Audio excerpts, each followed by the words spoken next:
Israel war ఎక్కడి వరకు వెళ్తుందని చెప్పి ఆలోచిస్తేనే కొంత ఆందోళన కలుగుతోంది. ఎందుకంటే రోజు రోజుకి ఇది మరింత తీవ్రతరం అవుతోంది. ఈరోజు 9వ రోజు ఇప్పటికీ దాడులు జరుగుతూనే ఉన్నాయి.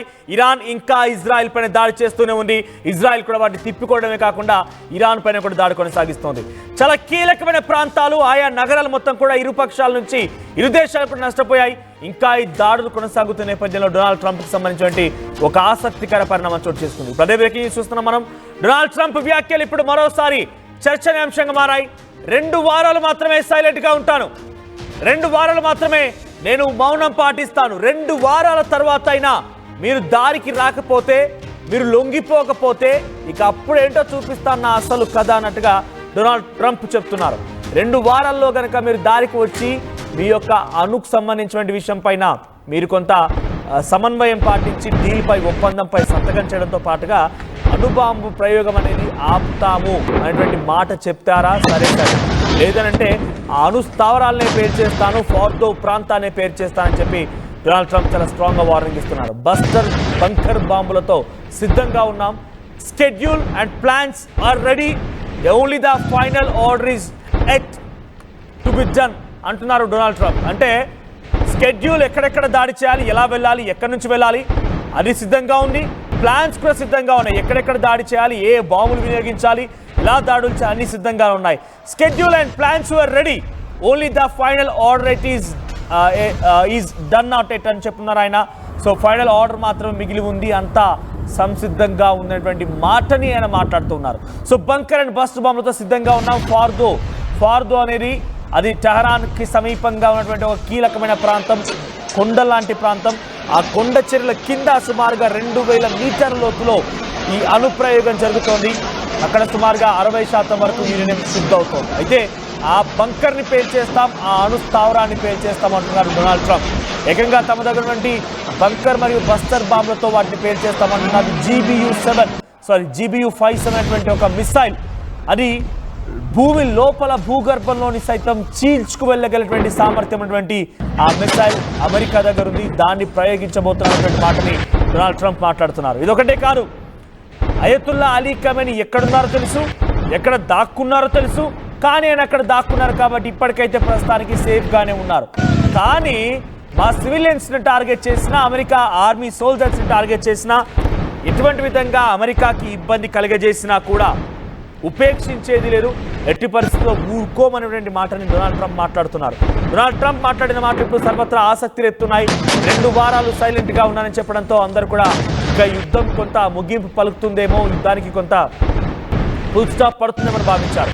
దానికోసం ఇప్పుడు కొంత మధ్యవర్తి జరుగుతోంది. రష్యా దానికోసం ప్రయత్నం చేస్తోంది.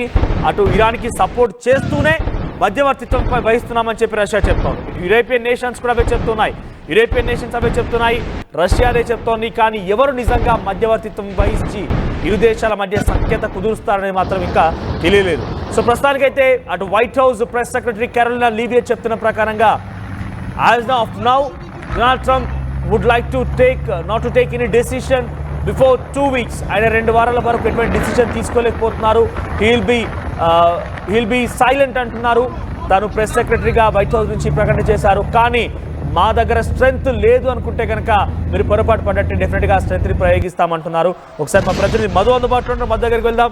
మధు, సో డొనాల్డ్ ట్రంప్ యొక్క వ్యవహార శైలి సర్వత్రా చర్చనీయాంశంగా మారింది. 2 వారాలు సైలెంట్గా ఉంటాను, అప్పటి వరకు దారికి వచ్చారా, సరే అంతా సవ్యంగా జరుగుతుంది, లేదు కాదు కూడదనుకుంటే కనుక డెఫినెట్గా ఇబ్బంది పడతారు, మీ ఫార్దో అణు కేంద్రాన్ని పూర్తిగా కుప్పకూల్ చేస్తామనేటువంటి ఒక స్ట్రాంగ్ వార్నింగ్ డొనాల్డ్ ట్రంప్ ఇస్తున్నారు. ఎలా చూడాలి? ఎగ్జాక్ట్లీ 2 వారాల టైం ఇచ్చారు. గతంలోనే లొంగిపోవాలనేటువంటి హెచ్చరిక జారీ చేశారు. ఇప్పుడు 2 వారాల టైం ఇస్తా ఉన్నారు. మేము యుద్ధంలోకి వస్తే మొదటగా అణు కేంద్రం పైనే దాడి చేస్తామనేటువంటి స్టేట్మెంట్ ఇచ్చారు. బంకర్ బస్టర్ బాంబులతో ఫార్దో అణు కేంద్రాన్ని పేల్చేస్తాం, ఎందుకంటే చెప్పిన మాట వినట్లేదు, వ్యతిరేక కార్యకలాపాలు చేస్తా ఉన్నారు, తీవ్రవాదులకు సపోర్ట్ చేసే కార్యక్రమాలు చేస్తా ఉన్నారు అనేటువంటి స్టేట్మెంట్ ఇచ్చారు. కాబట్టి చాలా సీరియస్ గా ఉండబోతా ఉంది వార్. ఇంకో 2 వారాల్లో భీకరంగా మారే పరిస్థితి కనిపిస్తా ఉంది. డైరెక్ట్ గా ఇప్పటికే 14కు సంబంధించినటువంటి కార్గో విమానాల్లో ఆ యుద్ధ సామాగ్రిని ఇజ్రాయెల్ కు పంపించింది అమెరికా. తర్వాత పాకిస్తాన్ ఎయిర్ బేస్ లను వాడుకోబోతా ఉంది. పెద్ద ఎత్తున యుద్ధానికి సన్నద్ధం అవుతా ఉంది. మధ్యలోనే G7 సమ్మిట్ లో ఉంటే కూడా ట్రంప్ త్వరగా ముగించుకొని వెళ్ళిపోయినటువంటి పరిస్థితి, పర్యటన కుదించుకొని చాలా సీరియస్ గా ఇప్పటికే వార్నింగ్ ఇచ్చారు ఖమేనీకి, ఇరాన్ అధ్యక్షుడికి. ఆయన తగ్గకపోగా తీవ్రమైనటువంటి దాడులు చేస్తా ఉన్నారు ఇజ్రాయెల్ పైన. ఈ అంశానికి సంబంధించి చాలా సీరియస్ గా ఉన్నట్టుగా తెలుస్తోంది. కరెక్ట్ గా 2 వారాల సమయం లోపల ఇరాన్ అమెరికా పెట్టినటువంటి షరతులను ఒప్పుకోవాలి, లేదంటే డైరెక్ట్ గా రంగంలోకి అమెరికా యుద్ధంలోకి దిగబోతా ఉంది. నిజంగానే డొనాల్డ్ ట్రంప్ పరే హెచ్చరిస్తున్నారు. ఆయన నేను 2 వారాలు సైలెంట్ గా ఉన్నానంటే దాని వెనక నేను ఏదో భయపడిపోయినట్టో లేకపోతే నేను వెనకడిగేసినట్టో కాదు, నేను స్ట్రెంగ్త్ఫుల్ గా ముందుకు వస్తున్నాను, plans and schedules are ready అంటున్నారు ఆయన. అంటే ఆయన టార్గెట్ ఇరాన్ని అంతమొందించాలనా, కాన్ఫ్లిక్ట్స్ ని ఒక రకంగా ముగింపు పలకాలనా? రష్యా ఉక్రెయిన్ యుద్ధం ఆపుతానని చెప్పిన ఆయన, ఇజ్రాయెల్ ఇరాన్ యుద్ధం ఆపుతానని చెప్పిన ఆయన ఏ యుద్ధాన్ని ఆపడం లేదు, ఏ మాత్రం కూడా దాన్ని కంట్రోల్ చేసే ప్రయత్నం చేయకపోగా దాన్ని ఇంకా ఎస్కలేట్ చేస్తున్నారు. అంటే ఇంకా రెచ్చగొట్టే ప్రయత్నం మీరు చేస్తున్నట్టు కనబడుతోంది. సో ప్రస్తుతానికి ఇరాన్ ఇజ్రాయెల్ యుద్ధాన్ని ఆపే పరిస్థితి ఉందంటారా? ఎవరు ఆ ఇనిషియేట్ తీసుకోవచ్చు? ప్రస్తుతానికైతే లేనట్టుగా కనిపిస్తా ఉంది. మొత్తం అమెరికా ఇజ్రాయెల్ కి సపోర్ట్ చేస్తా ఉంటే, ఇజ్రాయెల్ కి సపోర్ట్ చేయకుండా ఇరాన్ పైన యుద్ధం ప్రకటించకుండా అమెరికాను కంట్రోల్ చేసే దిశగా కూడా కొన్ని దేశాలు ప్రయత్నం చేస్తా ఉన్నాయి. రష్యా కానీ చైనా కానీ వాటిని పెడచెవిన పెడతా ఉన్నారు. అమెరికా మనం గతంలో చూసాం, ఇలా 2 దేశాల మధ్య ఉద్రిక్తలు ఉన్నప్పుడు అమెరికా ఎంటర్ అయ్యే ప్రయత్నం చేస్తూ ఉంటుంది. భారత్ పాకిస్తాన్ మధ్యలో కూడా ఎంటర్ అయ్యే ప్రయత్నం చేస్తే దాన్ని పక్కన పెట్టారు అమెరికాని. భారత్ సంబంధించినటువంటి ఆర్మీ అధికారులు కానీ, పాలనా పరంగా ప్రధాని మోదీ కానీ మిగతా దేశాల్లో ఇన్వాల్వ్ అవుతూ పోతా ఉంది అమెరికా. ఇప్పుడు ఇజ్రాయెల్ ఇరాన్ మధ్యలో చాలా కీలకంగా తను వ్యవహరించాలనేటువంటి ఆలోచన చేస్తూనే ముందుకు పోతా ఉంది. యుద్ధ సామాగ్రిని ఇజ్రాయెల్ కు సపోర్ట్ చేస్తూనే ఒకవైపు శాంతి అంటున్నారు, శాంతి చర్చలకు సిద్ధంగా ఉండాలి, యుద్ధాన్ని ఆపివేయాలి అనే స్టేట్మెంట్ చేస్తూనే ఇరాన్ కి వార్నింగ్. అమెరికా చాలా స్పష్టంగా ఇరాన్ అధ్యక్షుడు ఖమేనీ లొంగిపోవాలని స్టేట్మెంట్ చేయడం, ఏ బెంకర్లలో దాక్కున్నాడో మాకు తెలుసు అని చెప్పడం, 2 వారాల సమయం ఇవ్వడం, ఒకవైపు యుద్ధ సామాగ్రిని సప్లై చేయడం చూస్తా ఉంటే యుద్ధం మరింత భీకరంగా మారే అవకాశం ఉంది. ఇప్పట్లో ఆగేలా పరిస్థితి లేదు ఇరాన్ ఇజ్రాయెల్ యుద్ధం. Thank you Madhu. మొత్తం డొనాల్డ్ ట్రంప్ యొక్క వ్యవహార శైలి సర్వత్రా చర్చనీయాంశంగా మారింది. అయితే ఇక్కడ మనం 2 గమనించాలి. 2 వారాల పాటుగా నేను సైలెంట్ గా ఉంటున్నాను అనేటువంటి మాట ఆయన మాట్లాడుకొచ్చారంటే దీనికి 2 కారణాలు అయి ఉండొచ్చు. ఒకటి, ఆయన ఇజ్రాయెలే దాడి చేస్తోంది, అమెరికాకు ఎటువంటి సంబంధం లేని విషయాన్ని చాలా బలంగా ప్రపంచ దేశాలను నమ్మించాలనుకుంటున్నారు.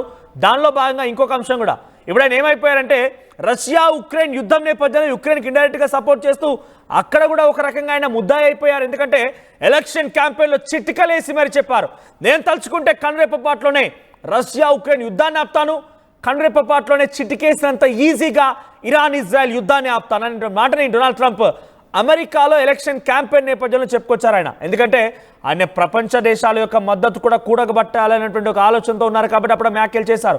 కానీ ఇప్పుడు మీరు చూడండి, రష్యా ఉక్రెయిన్ యుద్ధం ఆపేశారా? సాధ్యపడలేదు. పైపెచ్చు సాధ్యపడకపోగా ఆయన యుక్రెయిన్ వైపుగా నిలబడుతున్నారు. యుక్రెయిన్ వైపుగా సపోర్ట్ ఇస్తూ రష్యాను టార్గెట్ చేస్తున్నట్టుగానే కనబడుతోంది. ఆ తర్వాత అటు ఇరాన్ ఇజ్రాయెల్ యుద్ధంలో కూడా ఇరాన్ వైపుగా దాడి చేయాలని ఒక ఆలోచనతో ఇజ్రాయెల్కి సపోర్ట్ చేస్తున్నారు. అక్కడెక్కడ కూడా ఆయన యుద్ధానికి ముగింపాలని దాఖలాలు, పైపెచ్చు దాడి చేస్తానే హెచ్చరిక డైరెక్ట్గా డొనాల్డ్ ట్రంపే చేస్తున్నారు. సో ఈ నేపథ్యంలో ఎవరు చూసినా కూడా డొనాల్డ్ ట్రంప్ని ప్రశ్నించే అవకాశం ఉంది, వేలెత్తి చూపే అవకాశం ఉంది. ఆయన ఒక రకంగా ముద్దాయిగా మారిపోతున్నారు ప్రపంచ దేశాల్లో. కాబట్టి ఆయన కనీసం గౌరవం లేకుండా పోతుంది. ఏకంగా భారతీయులైతే చీదరించుకుంటున్నారు, చీకొడుతున్నారు. భారతీయులే కాదు, 21 ఇస్లామిక్, అరబిక్ అండ్ ఆఫ్రికన్ దేశాలతో పాటుగా రష్యా చైనా కూడా చీకొడుతున్నాయి. సో ఈ నేపథ్యంలో నేను ఒక్క ఇజ్రాయెల్కి సపోర్ట్ చేసి ఇన్ని శత్రుత్వ దేశాలతో నేను ఎలా ఏగగలుగుతాను, ఎలా ముందుకు వెళ్ళగలుగుతాను ఒక ఆలోచనలో భాగంగా అమెరికా అధ్యక్షుడు డొనాల్డ్ ట్రంప్ ఒక 2 వారాల పాటుగా సైలెంట్ అయి ఉండాలి. ఎందుకు ఈ సైలెంట్ అని అంటే కనుక 2 వారాల తర్వాత ఏం చేస్తారని పక్కన పెడితే ఈ 2 వారాలకు గల కారణం ఏంటంటే ఎవరో ఒక దేశం రాకపోతుందా, యూరోపియనో లేకుంటే బ్రిటనో లేకపోతే ఇంకేదో ఏవో దేశాలు రాకపోతాయా, ఈ యుద్ధాన్ని ఆపలేకపోతాయా? ఆ తర్వాత వచ్చాక ఆ క్రెడిట్ నాలుగు కలుపుకోబోతానా అంటే క్రెడిట్ ఎలా వస్తుంది? ఇరాన్ భయపడిపోయిందని ఒక క్రెడిట్ వస్తుంది. ఆ తర్వాత నేను చెప్పాను కదా యుద్ధాన్ని ఆపుతానని చెప్పి, నేను సైలెంట్గా ఉండడం వల్ల యుద్ధం ఆగిపోయిందని చెప్పి కూడా ఆయన ఖాతాలోనే క్రెడిట్ వేసుకునే అవకాశం ఉంది. కాబట్టి అటువంటి ఒక ప్రయత్నం కూడా చేస్తున్నారు అనుకోవాలి. రెండవ ప్లాన్ ఏంటి ఈ 2 వారాల గ్యాప్లో అంటే కనుక ఆయన అమెరికా దేశం అది శత్రు దేశాల్లోకి వెళ్ళిపోయి దాడి చేస్తుంది. ఎప్పుడు కూడా అమెరికా వరకు రానివ్వరు శత్రు దేశాలని, శత్రువులని కూడా. సో ఈ నేపథ్యంలో పాకిస్తాన్ ఆల్రెడీ ఆ 21 దేశాలతో ఇరాన్కి సపోర్ట్ ఇస్తున్నప్పటికీ పాకిస్తాన్ డొనాల్డ్ ట్రంప్కి ఈ మధ్య కాలంలో, అది అవుట్ ఆఫ్ ది టాపిక్ నేను చెప్పడం, కానీ నోబెల్ ప్రైజ్ ఇవ్వాలి డొనాల్డ్ ట్రంప్కి అటువంటి ఒక చర్చని తీసుకొచ్చింది పాకిస్తాన్. అంటే పాకిస్తాన్కి అవసరం ఏమని, డొనాల్డ్ ట్రంప్ యొక్క అవసరం ఉంది, అది యుద్ధ సామాగ్రి ఇవ్వడంలో కానివ్వండి, డిఫెన్స్ మిసైల్స్ ఇవ్వడం కానివ్వండి, డిఫెన్స్ సిస్టమ్ ఇవ్వడం కానివ్వండి, ఒక అవసరం అమెరికాది పాకిస్తాన్కి చాలా తీవ్రంగా అమెరికా పైన అవసరం ఉంది. కాబట్టి అమెరికా చెప్పిన మాట వినాలి. అందుకే ఏం చేస్తుంది అమెరికా అంటే తమనటువంటి గాదర్, సుమగ్లీ, పస్ని ఈ 3 ఎయిర్ బేసెస్ని వినియోగించి అటు ఇరాన్ పైన దాడి చేయడం కోసం అమెరికాకి స్థావరం కల్పిస్తోంది పాకిస్తాన్. సో అటువంటి ఆలోచనలు జరుగుతున్నాయి. ఆసిమ్ మునీర్ గాడు ఎవడైతే ఆ పాక్ ఆర్మీ చీఫ్ ఉన్నాడో వాడు ఏకంగా డొనాల్డ్ ట్రంప్తో భేటీ అయ్యాడు. వాడు అక్కడికి వెళ్ళిపోయి లంచ్ మీటింగ్లో పాల్గొన్నాడు, మిలిటరీ పరేడ్లో పాల్గొన్నాడు. ఆ తర్వాత ఇద్దరి మధ్య ఇంట్రెస్టింగ్ చర్చ ఏంటంటే ఇదే జరిగిందట. సో ఇరాన్ మా పైన తప్పుడు భావనలో ఉంది, ఇరాన్ న్యూక్లియర్ బార్ను ప్రయోగిస్తామంటోంది, ఇరాన్కి విభిన్న దేశాలు సపోర్ట్గా నిలబడుతున్నాయి, కాబట్టి మేము ఇరాన్ని చిత్తు చేయాలంటే మీ అవసరం తప్పనిసరిగా మాకు కావాల్సిందే. పరస్పరంగా నీకు అవసరం ఉంది, నాకు అవసరం ఉంది, కాబట్టి నీ అవసరాన్ని తీరుస్తాను, నా అవసరాన్ని నువ్వు తీర్చానంటగా అమెరికా ఒక బిజినెస్ డీల్కి వచ్చింది పాకిస్తాన్తో. సో ఇరాన్ పాకిస్తాన్కి బార్డర్ షేరింగ్ ఉంది కాబట్టి పాకిస్తాన్ ఉన్నటువంటి సముగ్లీ, పస్ని అండ్ గ్వాదర్ ఎయిర్ బేసెస్ నుంచి అమెరికా స్థావరాలు ఏర్పాటు చేసుకొని ఇరాన్ వైపుగా దాడి చేయబోతోంది. ఇరాన్ మొత్తం కూడా ఇప్పుడు అటు తూర్పు భాగాన నిలబడి ఇజ్రాయెల్ పైన దాడి చేస్తుంటే ఇటు పశ్చిమం నుంచి వెనకాల భాగం నుంచి వెన్నుపోటు పొడవాలని ఒక ఆలోచనతో డొనాల్డ్ ట్రంప్ ఉన్నట్టుగా తెలుస్తోంది. అయితే డొనాల్డ్ ట్రంప్ ఇప్పుడు ఒక చాలా కీలకమైన వ్యాఖ్య చేశారు. ఆయన నేను 2 వారాల సమయం ఇస్తున్నాను, ఏ దేశం ప్రయత్నిస్తుందో చేయని, ఎవరు దాన్ని ముగింపు పలుకుతారో పలకనివ్వండి, కానీ నా టార్గెట్ మాత్రం ఇక్కడ చూడండి, ఒకసారి విజువల్స్ కనబడుతుంది, ఒకసారి హోల్డ్ చేయండి పీసీఆర్. ఫార్దో అణుకేంద్రమైన టార్గెట్, ఈ ఫార్దో అణుకేంద్రాన్ని నేను పేల్చేయబోతున్నాను. టనల్ ఎంట్రెన్సెస్, సపోర్ట్ బిల్డింగ్ అని కనబడుతున్నాయి కదా.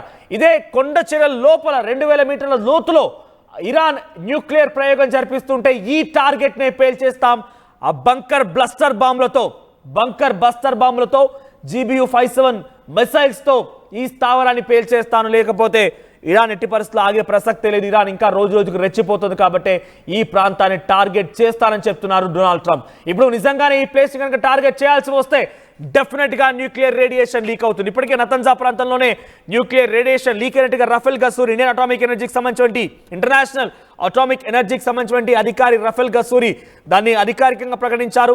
ఇరాన్లోని నతాన్జా ప్రాంతంలో ఎప్పుడైతే ఇజ్రాయెల్ దాడి చేసిందో అక్కడ న్యూక్లియర్ రియాక్టర్లు పేలిపోయి రేడియేషన్ లీక్ అవుతున్న మాటని ఆయన అఫీషియల్గా అనౌన్స్ చేశారు. ఇది ఒక ఎత్తు అయితే అక్కడ డైరెక్ట్గా న్యూక్లియర్ తయారైనటువంటి ప్రాంతానికి వెళ్ళిపోయి అక్కడ దాడులు చేస్తే ఏ స్థాయిలో రేడియేషన్ లీక్ అవుతుంది, ఇరాన్ పరిస్థితి ఏంటో అర్థం చేసుకోండి. కాబట్టి ఇరాన్ పై డైరెక్ట్గా కనుక డొనాల్డ్ ట్రంప్ దాడి చేయాల్సి వస్తే చైనా, రష్యాలు కూడా రంగంలో దిగుతాయి. చైనా, రష్యాలు కూడా డైరెక్ట్గా బహిరంగంగానే అమెరికాతో యుద్ధానికి దిగుతాయి. చూద్దాం మరి ఏం జరుగుతుందో. అమెరికా అధ్యక్షుడు చాలా కాన్ఫిడెంట్గా ఉన్నాడు. 2 వారాల సమయంలో ఏం జరిగినా ఒకవేళ పాజిటివ్ అయితేనేమో తన ఖాతాలోకి, నెగిటివ్ అయితేనేమో డైరెక్ట్గా యుద్ధంలోకి దిగిపోయి ఇరాన్ని మట్టుబెట్టాలని ఒక ఆలోచనతో పాకిస్తాన్ సహాయం, ఆఫ్ఘనిస్తాన్ సహాయం కూడా ఆయన తీసుకునే అవకాశం ఉంది. ఎవరినైనా కాంప్రమైజ్ చేసి ఆయన అవసరాలకు అనుగుణంగా బిజినెస్ టాక్టిక్స్లో భాగంగా మార్చుకుని మాట్లాడేటువంటి ఒక అవకాశం, ఆ శక్తి అమెరికా దగ్గర ఉంది. డెఫినెట్గా డొనాల్డ్ ట్రంప్ దగ్గర కూడా శక్తి ఉంది. సో మరి అటువంటి విధంగా పాకిస్తాన్ నిజంగానే సహకరించి ఇరాన్ పైన దెబ్బ కొట్టడం కోసం అమెరికాని తమ స్థావరాలను వినియోగించుకోవడానికి అవకాశం కల్పిస్తుందా మాత్రం చూడాల్సిన అవసరం అయితే ఉంది. సో డొనాల్డ్ ట్రంప్ యొక్క వ్యవహార శైలి సర్వత్రా చర్చనీయాంశంగా మారుతోంది. ఎక్కడ చూసినా కూడా డొనాల్డ్ ట్రంప్ యొక్క వ్యవహారమే సర్వత్రా అందరినీ కూడా ఆందోళన గురి చేస్తోంది. సో డొనాల్డ్ ట్రంప్ యొక్క వ్యవహారం పైన మీ అభిప్రాయం ఏంటి? కామెంట్ చేయండి.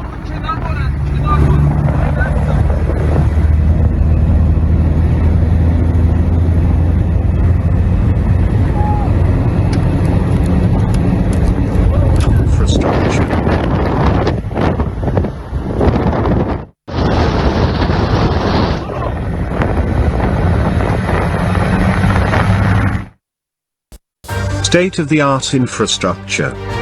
Smart, green campus. Globally certified labs. KL deemed to be university. తెలుగులో ఫాస్టెస్ట్ న్యూస్ యాప్ ఇప్పుడు కొత్త అవతారంలో 5 సెకండ్లోనే పూర్తి వార్తా సమాచారం మీ చేతుల్లోకి. సోషల్ మీడియా ట్రెండ్స్ మీ కళ్ళ ముందుకే live TV and voice search ఆప్షన్స్తో ఇప్పుడే డౌన్లోడ్ చేయండి. యాప్ లింక్ డిస్క్రిప్షన్లో ఉంది.